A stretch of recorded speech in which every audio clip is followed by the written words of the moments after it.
So, like she said, my name is DeannaCox. I am from Brownwood. Just a little bit about my story and kind of how I got here. I was in food service for 30 years. Literally, that's all I know is food service. We had Golden Corral here in the 90s. Moved around, opened a couple more Golden Corrals. Then that was way too hard when you have kids. So we went into food service. And I have sold for Cisco and Benny Keith literally almost all of my adult life. During COVID, we lived in College Station and I was working there as a director of sales. And with all of the small businesses that closed, it just broke my heart. Now I'm gonna get a little teary. I saw a lot of my friends and a lot of their businesses literally just go out of business. Because in food service, when you are selling to a restaurant, we had them all sign personal guarantees. So I felt like that it was my fault that some of those businesses were going out and they were losing their college funds. And they were losing, they were selling their homes because they had to move. So I ran across one day, I was just strolling through LinkedIn and ran across Jay Galt. This company, this company actually helps small businesses, and they say that they rescue them, and that's what we do. We go in and we help small businesses separate their personal credit from their business credit. And it's exactly what Tammy was saying, which I was glad she was first because I can kind of just piggyback off of her. There is a corporate veil. And I've got some gift cards up here, so I'm going to ask y'all some questions and see if you can kind of help me. But I kind of want to run through this slideshow, and it's just, we're going to talk about it more than actually the slides.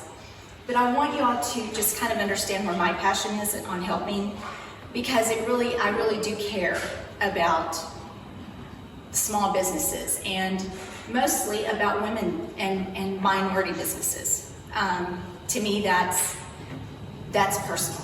And that's why I like to do this. So, in starting, we're going to skip this part because I'm on this side, and we don't need tasks.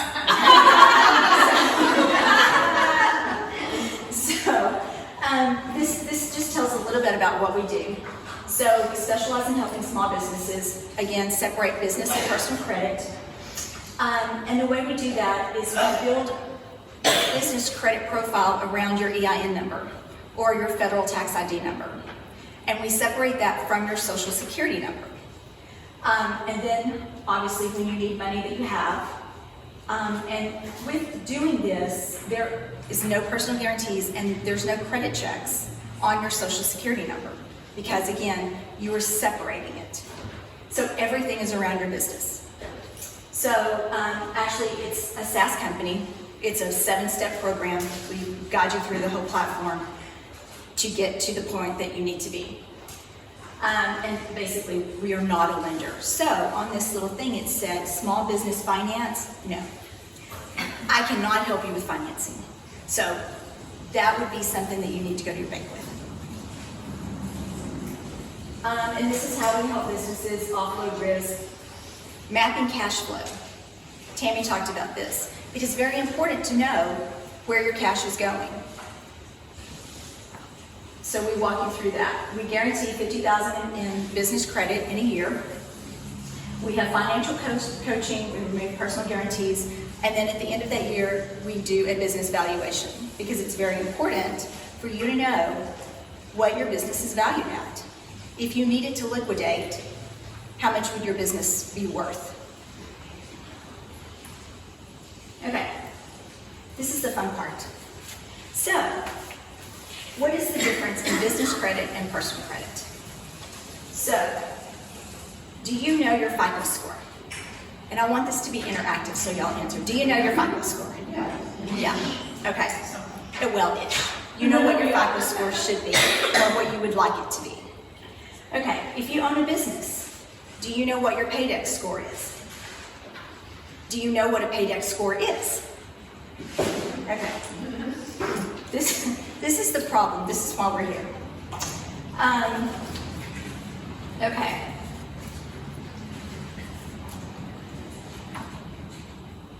So personal credit refers to your personal credit around your credit history. It is the financial standing of you as an individual. It's based on your FICO score. Does anybody know where a FICO score came from? FICO scores are only 30 years old, and it came from a business called Fair Isaac Corp. And it just is there to set the industry standard for everybody. A paydex score is actually on your business. It evolves around your EIN number. With that, it is a Dun & Bradstreet number. So Dun & Bradstreet, when you have a business, you register your number with Dun & Bradstreet. If you don't know how to do that, Tammy can help you with that.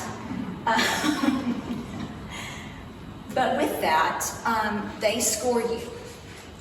And it's not like personal credit.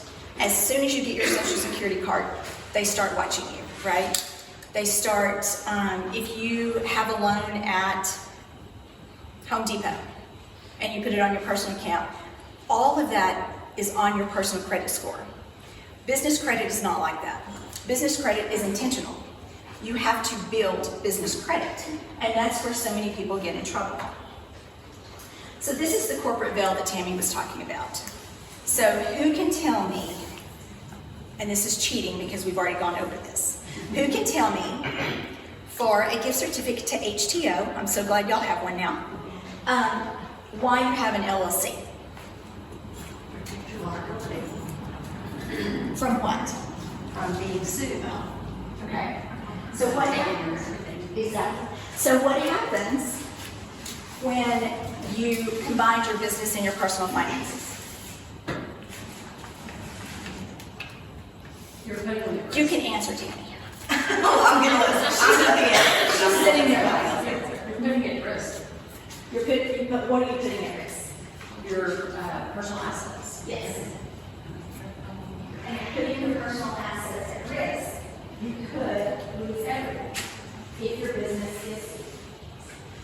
If your business is sued or COVID hits again, and you have to close for a certain amount of time, and you don't have the capital to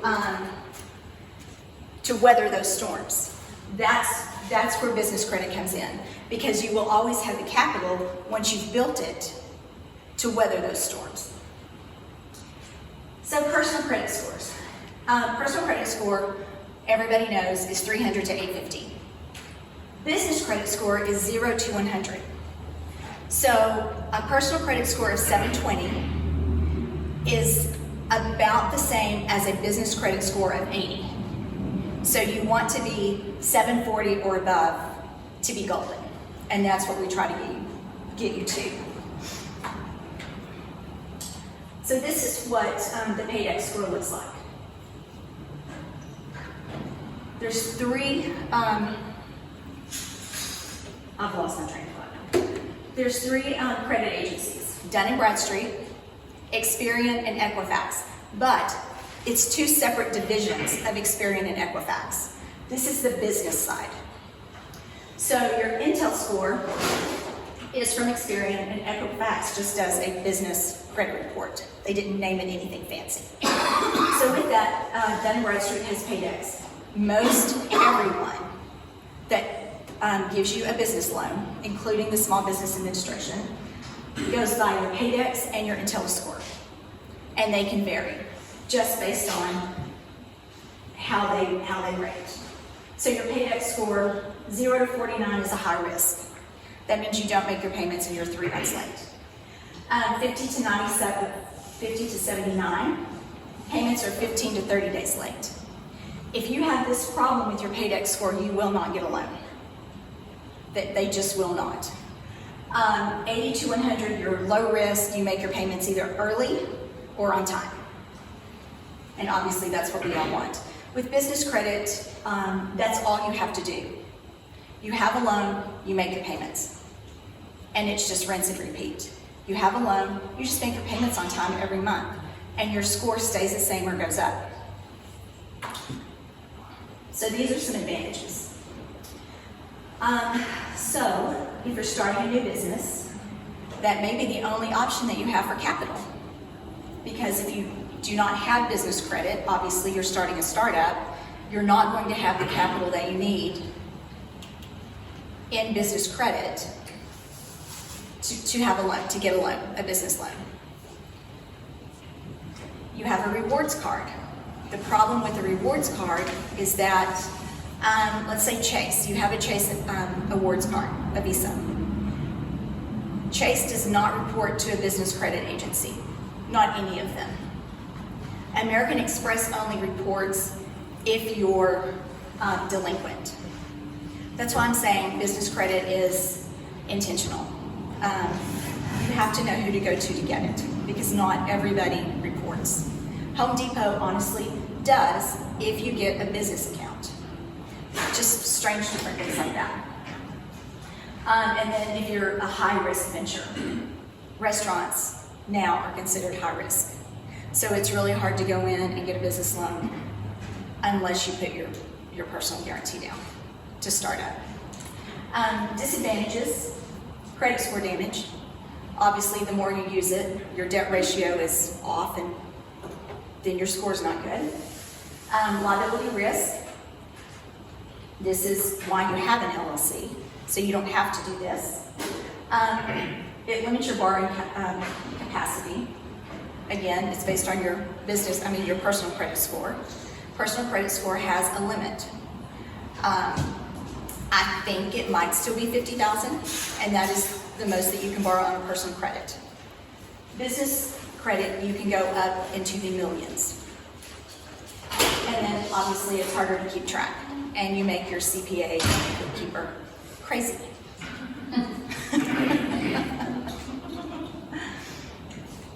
So here's some advantages of using business credit.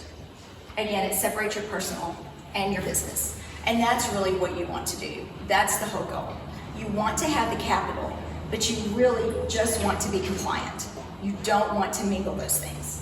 It protects your personal assets, access to funding. It's easier to obtain funding because you are a business, you are an LLC, and you can negotiate better terms, higher credit limits, and then again, it just keeps you protected. Disadvantages, it is a slow and challenging process. And like I said, if you don't know what vendors or what suppliers actually report, then you're not doing any good. If you have a business credit card and it has your name above your business, that is not a business credit card. That is a business credit card around your social security number. A business credit card should only have your business name on it, not your name. And then that is applied to your EIN. And then, of course, maintaining good business credit it takes discipline. You have to pay your bills on time. So this is interesting to me. I love this slide. So there's 129 different analytics that you have to meet to qualify for a loan, a business loan. You have to have a website, or it's a good idea to have a website, just for branding purposes only. Your email does not need to say jgalt@gmail.com. It needs to have your business name in your email. That makes you a legitimate business. Merchant services, if you are collecting payments, you need to have a merchant services account. A business checking account. We were talking about this earlier. It needs to have your business name. It needs to have, if you're an LLC, your LLC on there. You don't want your name anywhere on that because it is your business. And then 411. Did y'all even know that still existed? I mean, do y'all even remember 411? Some of you are kind of young in here. So 411 is there because you need to have a business line. It's supposed to be a landline. Now, there are ways to get around that.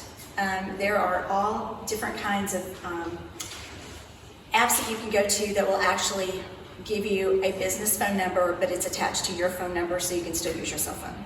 But when you register it under that number because it's a landline.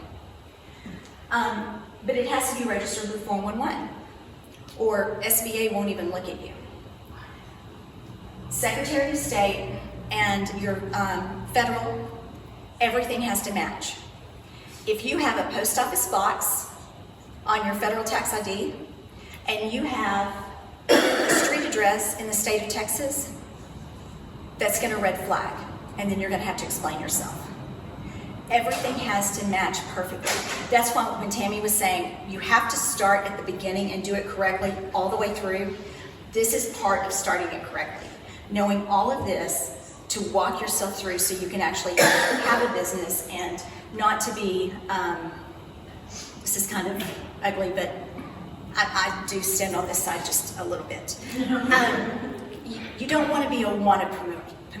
You want to be an entrepreneur, not a wantrepreneur. That's a good word. Yeah, and you have to set yourself up for that, and it's a mindset, because being an entrepreneur is hard work, and it's a daily task. Being a wantrepreneur, you get up at 8 o'clock, you go have your nails done, you know, fluff here, and that's not working. That's not building a business. So I thought this was interesting, but that's just a few of the things that we're mentioning. So there's 3 pillars to your business. Business credit, obviously, you want to leverage your cash flow so you can withstand storms. Cash flow. I thought it was interesting that Tammy brought this up. That's why I was saying I only need 15 minutes really, because she's already done most of my work. So your cash flow is a direct and managed cash flow from a profit. When you do this, you know where your money is going, where it needs to go, what you need to pay, if you can hire another employee, what taxes need to come out. That's part of cash flow, is knowing what your profit is, and then the value of your business. So, imagine if you would never be turned down for credit, you just knew that you were going to get what you needed. And that's good, it's not just for weathering storms. This is good for building and scaling your business and growing and adding another unit. Family assets would never be placed at risk, and you always have the capital required. So just sit for a second and think about it. If you're in business, how would your business be different if you could do this? You could be more profitable. Number one, you know where your cash was going. And if you had the capital to actually grow your business, you would have the money for marketing. You would have the money to hire Tammy to do things. You would have different avenues that you could actually work your business and make it profitable. So, we have a platform, it's a cash flow mapping, and this is actually what this does. It's a 7-step blueprint. It takes you through. You input all of these numbers, so it's customable. You customize it how you need it. Fixed expenses, variable expenses, you can even break those down. Of course, I come from food service, so that's kind of what I go back to. They can put in inventory. They can break that down by category. So, just one story, when we had Golden Corral here, we kept missing ribeye. Like when we would do inventory, ribeye would be short every week. Well, we didn't really catch that until we started doing inventory, all of the inventory weekly. Not just what we were out of or what our computer system said, you need to order this week because you've sold this much. We actually started doing a physical inventory. If we would have had this and broken it down into proteins, produce, and all of the different categories, this would have told us where to look. We didn't know where to look. We didn't know that it was ribeye at the beginning. Well, we were working late one night, and I was up there, and the cook, like always, carried the trash out. But I noticed that he came from the cooler. We don't keep trash in the cooler. So he walked out, dumped the trash in the dumpster, and after everybody left that night, my husband and I stayed behind, went out to the dumpster, and there was a case of ribeye in there. Now, ribeye was not back then $1,200 a case. But back then, it was still relevant to $1,200 a case. So we were losing that much profit, and we were partners, so that was coming out of our pocket as well. Just literally walking out the back door. So when I started selling, that is one of the things that I concentrated on most with customers, is where is your cash flow? Where is your inventory? Do you have an inventory system? Because if I would have had this, it would have made that so much shorter to be able to find. So this software is one of the things I'm giving away today. So we did the gift cards, but I want to give one of y'all this, and it will come in email. Tammy tried it out for me, so she might. Have you had time to play with it at all? Not really. I'm sorry. That's okay. I'm so sorry. You didn't know I was going to ask this. But I want to give this to one of y'all, and I can give one away. It's a $2,500 value, so I hope that you use it and love it. And then I would like some feedback, because this is pretty new to our company. We've only had this for about 6 months, so I really want some things. I have it, and you can even separate it and do your personal, your household income on it, and your budgeting and things like that. So I played with it on my business side and the household. And this is why I'm gray now, because I couldn't go back and get my hair colored. So, and then this is a valuation. So it's very important, I think, to know where you are. So this software actually will tell you, cash to debt, well, they're 89. That's industry standard, but it's not that great. Above industry standard, debt to equity is 8%. They're doing pretty good there. And a couple of them came up red. That was not good. That was really way below. But the purple is the low, and that's fixed assets turnover. So this breaks it down and literally tells you everything. It tells you your liquidation value, your enterprise value, your asset value. If you sold it today, what it would be worth. If you sold it 10 years from now, what it should be worth. So I really like this. This is normally, in Texas, it costs $8,000 to do this program, and it comes with our suite. But it even breaks it down, if you need insurance, it will tell you how much insurance you should have if you're replacing a top sales rep that brings in $100,000 in revenue. It will tell you how much insurance you need on that person. Again, it just makes it super easy. So these are the benefits, just kind of recapping. Approval, regardless of personal credit, because once you have business credit around your business, you don't even need personal credit. It doesn't matter if your personal credit is 340. As long as your business credit is 70 or above for your business, you're good. Now, you can't go out and buy a home on your business credit unless, well, honestly, if it's a corporate house, I guess you possibly could. We can talk about it. You can't buy a Maserati and say that you're making sales in it, nothing like that. No personal guarantees ever. So then again, you're separating everything, your personal assets, and because you're not making any personal guarantees, you're not putting any of those assets at risk. Consumer credit inquiries also, and this is per SBA, because it says it right there. When you get a business loan, you get 10 times more than you do if it's around your personal social security number, because you're using it as a business. Everyone knows in the banking industry, you need more money to run your business than you do to run your personal household income. Lower corporate interest rates, we've seen, I did one the other day, normally they're at 20-24% just for a personal loan. We got theirs down to 6%.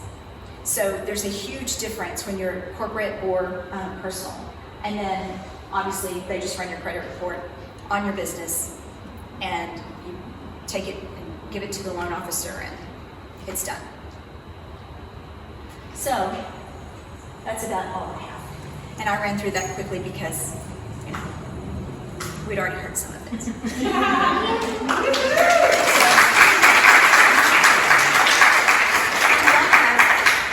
have any questions? I mean, honestly, a nonprofit, I was thinking about this. Nonprofits would use this because you do have to have capital for just places like this, you know, for rental and things like that. So if you don't have enough sponsors, you can still put those on. So it is good for nonprofits, small businesses. It's excellent for small businesses. We had just found, we were talking to a group in California, and they have 21 different businesses.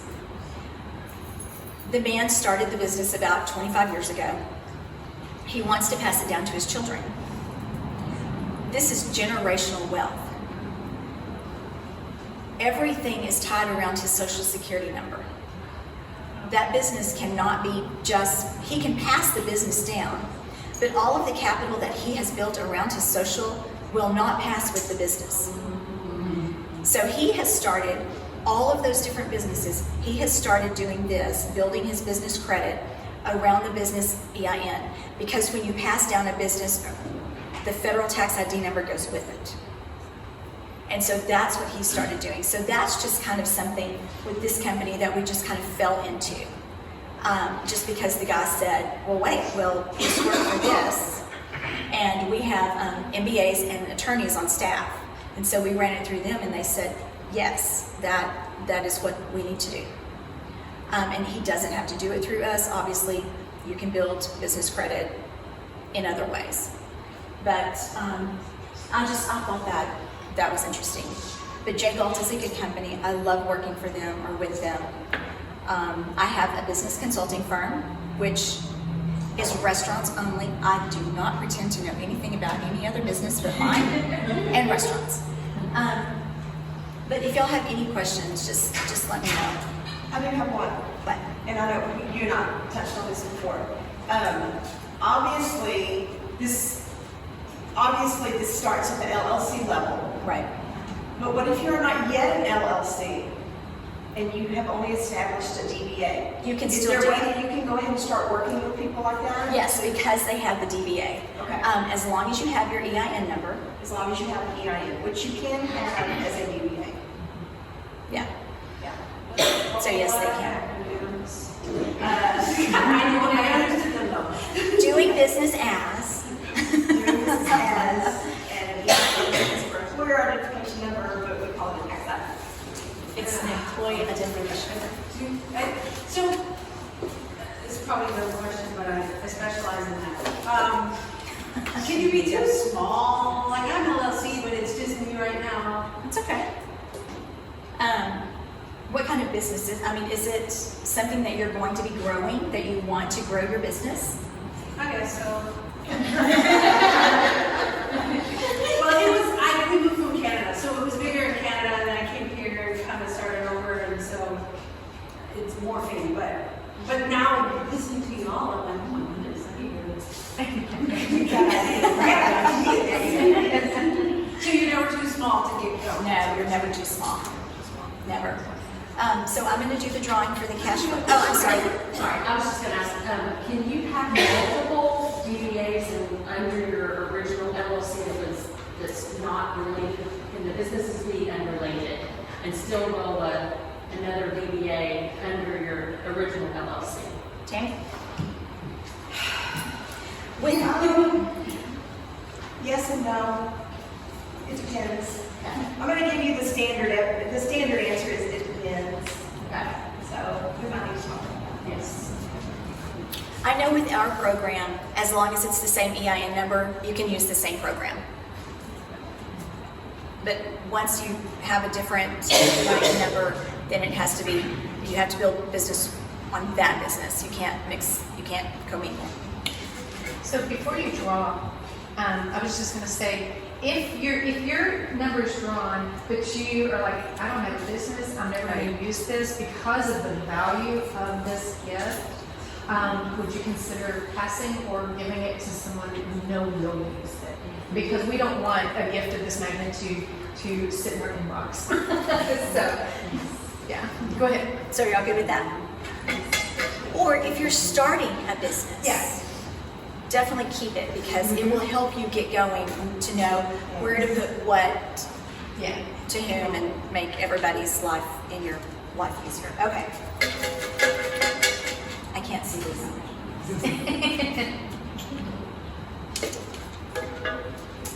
Okay, so this one is 1636. That's me. Oh, you're kidding. So here's my dilemma. I want to start a business, but I'm not there yet. That's okay. And I knew that was going to happen. I was like, I'm going to get this.